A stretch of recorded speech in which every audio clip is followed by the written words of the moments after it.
Тадихал, у меня в руках портативное устройство от Sony, которое называется PS Portal. Долго не мог решиться на покупку, так как у меня есть друг, который приобрел Portal, он меня отговаривал. Видел много негативных видеообзоров об этом устройстве. Но с выходом глобального обновления 4.0.0 Portal действительно стал тем устройством, которое реально отрабатывает свой каждый цент. Ведь позже стриминга с PlayStation напрямую на Portal этого было недостаточно ввиду своих множества нюансов и минусов, о которых давайте я расскажу вам чуть позже. Когда ты впервые открываешь и держишь Portal в руках, первое, что бросается в глаза, это его размеры. Sony буквально распилили геймпад DualSense пополам и воткнули между частями экран, который имеет размер 8 дюймов. И если его сравнивать с топовыми другими геймпадами, его размер экрана также не уступает по размеру. Он действительно выглядит большим и громоздким, но в руках он остается очень удобным. Это благодаря тому, что кнопки и стики почти полностью идентичны геймпаду от пятой плойки. Говорю почти, так как стики немного меньше по размеру, но удобство и функционал они не теряют. Все фишки, которые имеются у DualSense, вибрация, адаптивные триггеры и подсветка, доступны и здесь с возможностью настройки.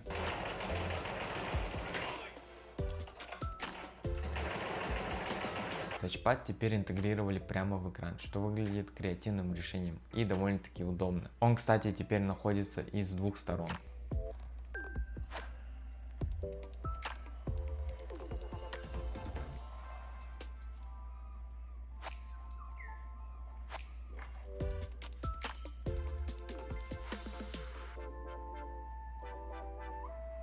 Есть разъем для наушников мини-джак, что особенно приятно, если вы хотите полностью погрузиться в игру. И встроенные динамики, которые имеются здесь, желают оставлять лучшего, и звучат они как дешевые JBL с Алиэкспресса.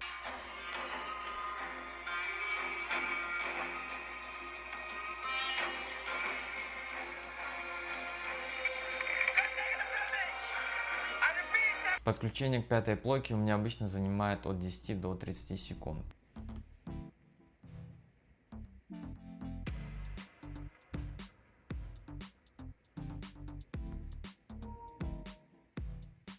А сам экран поддерживает разрешение 1080 при 60 кадров в секунду. Вот так это выглядит. Здесь основное меню в Portal. Тут у нас есть два варианта разрешения: 1080 у меня стоит и 720. 720 в основном же выбирают те, у кого очень слабое качество интернета.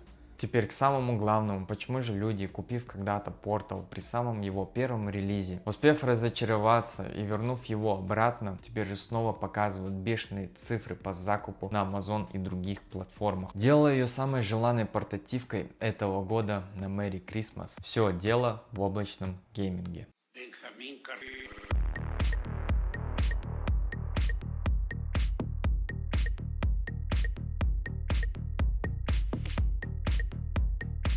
С выходом обновления Portal больше не требует обязательного наличия пятой плойки. Теперь можно получить к более 100 играм доступ через облако. Конечно, это не бесплатное удовольствие, придется оформить подписку PlayStation Plus Premium за $20 в месяц. Мне, как обычному обывателю, который не так яростно борется за каждый FPS в играх, могу сказать, что облачный гейминг зачастую дает более качественную картинку, чем нежели сам стриминг с пятой плойки. Большинство игр из библиотеки запускается без проблем, говорю большинство. Почему? Потому что некоторые игры бывают лагают и они просто не заходят на сервер, и поэтому стриминг невозможен. Некоторые критикуют скучноватый каталог, который не стоит своих денег, но я же могу для себя подчеркнуть примерно 5-10 игр из библиотеки, которые действительно для меня интересны и в которые можно реально поиграть. Остальные игры, по моему мнению, это просто мусор, который Sony пытается откупиться. Большинство игр работают хорошо и очень плавно, но есть некоторые нюансы. Например, у игр с большой детализацией, которые связаны с средневековьем и массовыми замесами, особенно где есть трава и вся эта живность, вроде Ведьмака, где есть очень много спеллов и деталей, в которые надо вчитываться и вглядываться, однозначно будут выглядеть намного лучше на большом 4К телевизоре. Тоже также касается Ghost of Tsukushima. Постоянные скачки на лошади,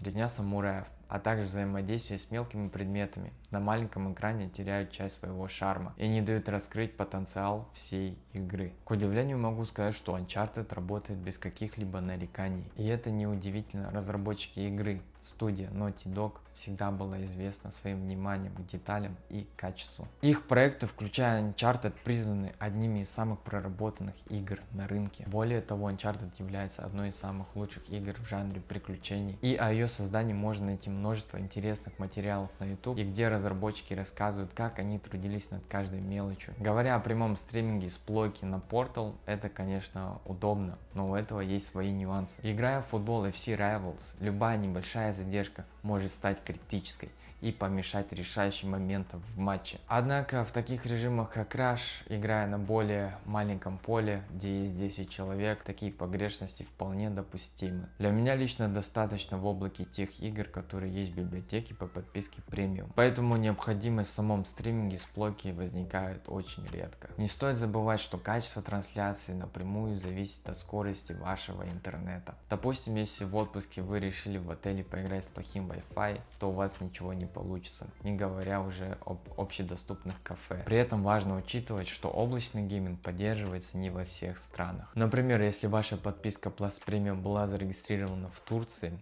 а этой страны нет в списке поддерживаемых регионов, то ваш стриминг работать не будет. Сейчас поделюсь основным соком, а также главным триггером, которым послужило созданием этого ролика. Первым из минусов хотелось бы подчеркнуть, что перед покупкой Portal я все-таки ожидал большего, а точнее лучшего качества передачи картинки стриминга от самой плойки. Потому что, смотря обзоры других людей, ты, к сожалению, не сможешь полностью оценить это через свой монитор или гаджет. Есть и мелочи. В плане визуала самой портативки можно было поставить лучше динамики, сделать лучше пластик, люди бы все равно брали, даже если бы себестоимость была бы выше. Также в плане интерфейса кнопки, отвечающие за главный функционал, они не работают. Но вышло новое обновление 4.0.1 недавно, вроде что-то подправили, но проблемы будут, так как это еще бета-версия. Переходя к плюсам, немного сложно понять, для кого была создана эта портативка, но ответ пришел ко мне сам. Если ты работаешь на физической работе, или ты выполняешь умственные офисные задачи, которые пожирают твою энергию, а затем приходишь домой очень поздно, и все, что ты успеваешь, это поесть поздний ужин, сходить в душ,